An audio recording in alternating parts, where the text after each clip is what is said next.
vamos olhar aqui para o Brasil. A aprovação do governo do presidente Lula caiu 5 pontos percentuais em janeiro deste ano. Atingiu 47% de acordo com pesquisa Genial Quest, divulgada hoje. É a primeira vez que o índice de desaprovação supera a aprovação na série histórica iniciada em fevereiro de 2023. Temos os números em tela, a Isabel Mega já trazendo aquele olhar da análise.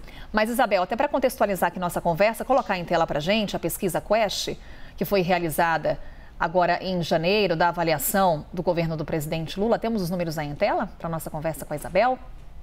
Para a gente colocar. Enquanto os números estão chegando aí, eu já vou trazendo aqui. Esse é um outro recorte que a gente vai trazer em instantes sobre as notícias negativas que pesaram contra o governo Lula. Mas antes a gente tem exatamente o percentual de aprovação da pesquisa Genial Quest, que foi realizada entre os dias 23 e 26 de janeiro. 4.500 pessoas foram ouvidas, margem de erro de 1 ponto percentual para mais ou para menos, nível de confiança de 95%. A gente vê ali o Felipe Nunes, que coloca para a gente os números em tela em suas redes sociais. Ele divulgou exatamente o índice que a gente traz em destaque. Temos então, Isabel Mega, desaprovam o governo Lula, o trabalho que o presidente Lula está fazendo. 49% dos entrevistados aprovam, 47%.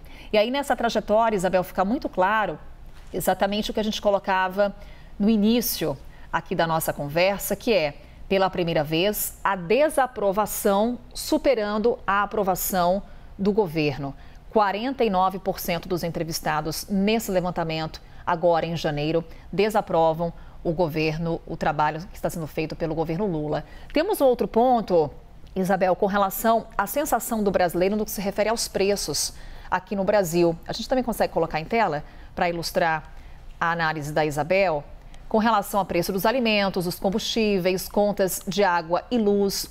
Alimentos no mercado, por exemplo, 83% dos entrevistados dizem preço subiu.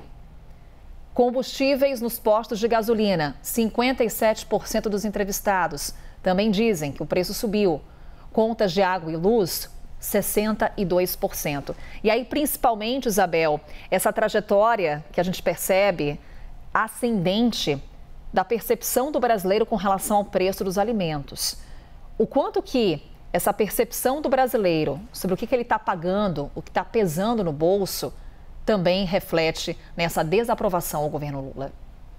A pesquisa traz, Carol, uma medição daquilo que a gente tem falado ali do ponto de vista mais macro em relação às percepções do próprio governo a respeito do quanto essa situação do preço dos alimentos, de fato, é um fator ali que acarreta diretamente na popularidade do presidente Lula. Então agora a gente tem números que ajudam a gente a enxergar além para entender quais são os impactos disso. Se a gente for voltar ali no dado inicial, Carol, da aprovação e da desaprovação, com esse ponto histórico de que é a primeira vez que a Quest consegue medir um índice maior de desaprovação do que de aprovação, se a gente for colocar uma lupa nesses dados, chama muita atenção os dados referentes à região nordeste do país, Carol.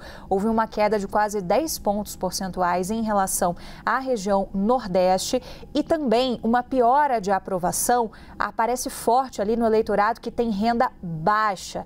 Uma queda de 7 pontos percentuais e renda média, uma queda de 5 pontos percentuais. Por que eu estou chamando a atenção para esses dois fatores, Carol? Porque, historicamente, são bases que dão sustentação ao presidente Lula. O presidente Lula tem uma imagem muito forte no Nordeste do país e a pesquisa traz esse diagnóstico de que é um ponto de atenção para o governo, de que a coisa não está mais tão boa quanto estava no passado. Então, mesmo no Nordeste, uma dificuldade do eleitorado em não se frustrar com o governo.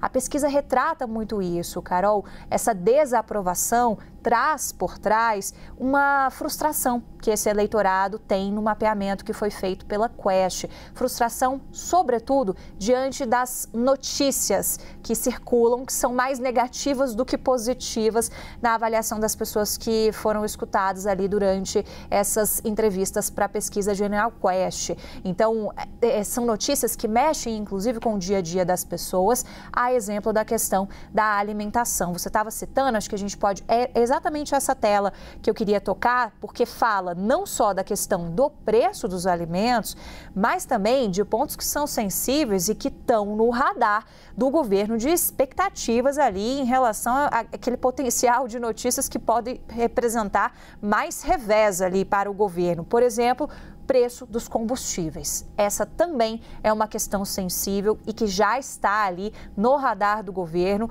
porque tem ali uma expectativa de que isso também possa representar um pouco mais de distanciamento em relação à população, porque se o preço do combustível aumenta, a gente já tem o preço do alimento reconhecidamente muito alto, vai ficando muito difícil. Aquele risco eleitoral que a gente tem falado nos últimos dias, Carol, ele vai se acentuando. Então, qual que é o recado que a pesquisa traz? O recado de que você precisa dar uma guinada no governo. Você precisa dar uma guinada que passa pela comunicação, porque a pesquisa está mapeando isso, trouxe ali, portanto, o olhar, inclusive a respeito da crise do Pix. Deixa eu pegar o dado aqui exatamente, porque eles perguntam diretamente se os brasileiros acreditam se o governo errou mais do que acertou diante da polêmica do Pix.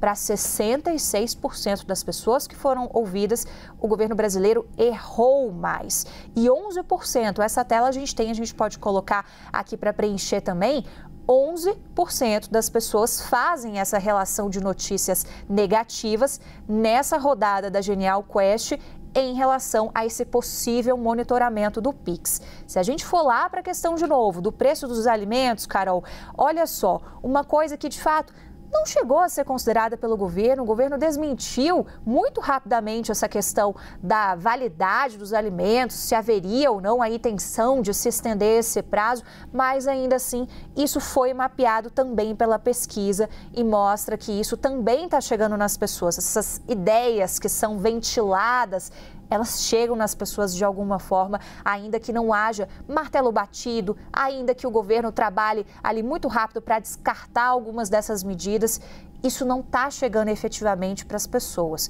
Então demonstra esse desafio da comunicação, mas demonstra o desafio também, Carol, da economia, porque não adianta você se comunicar bem se os índices da economia também não estão representando melhoras, se o governo não está conseguindo passar uma mensagem de responsabilidade fiscal também. Querendo ou não, está tudo atrelado.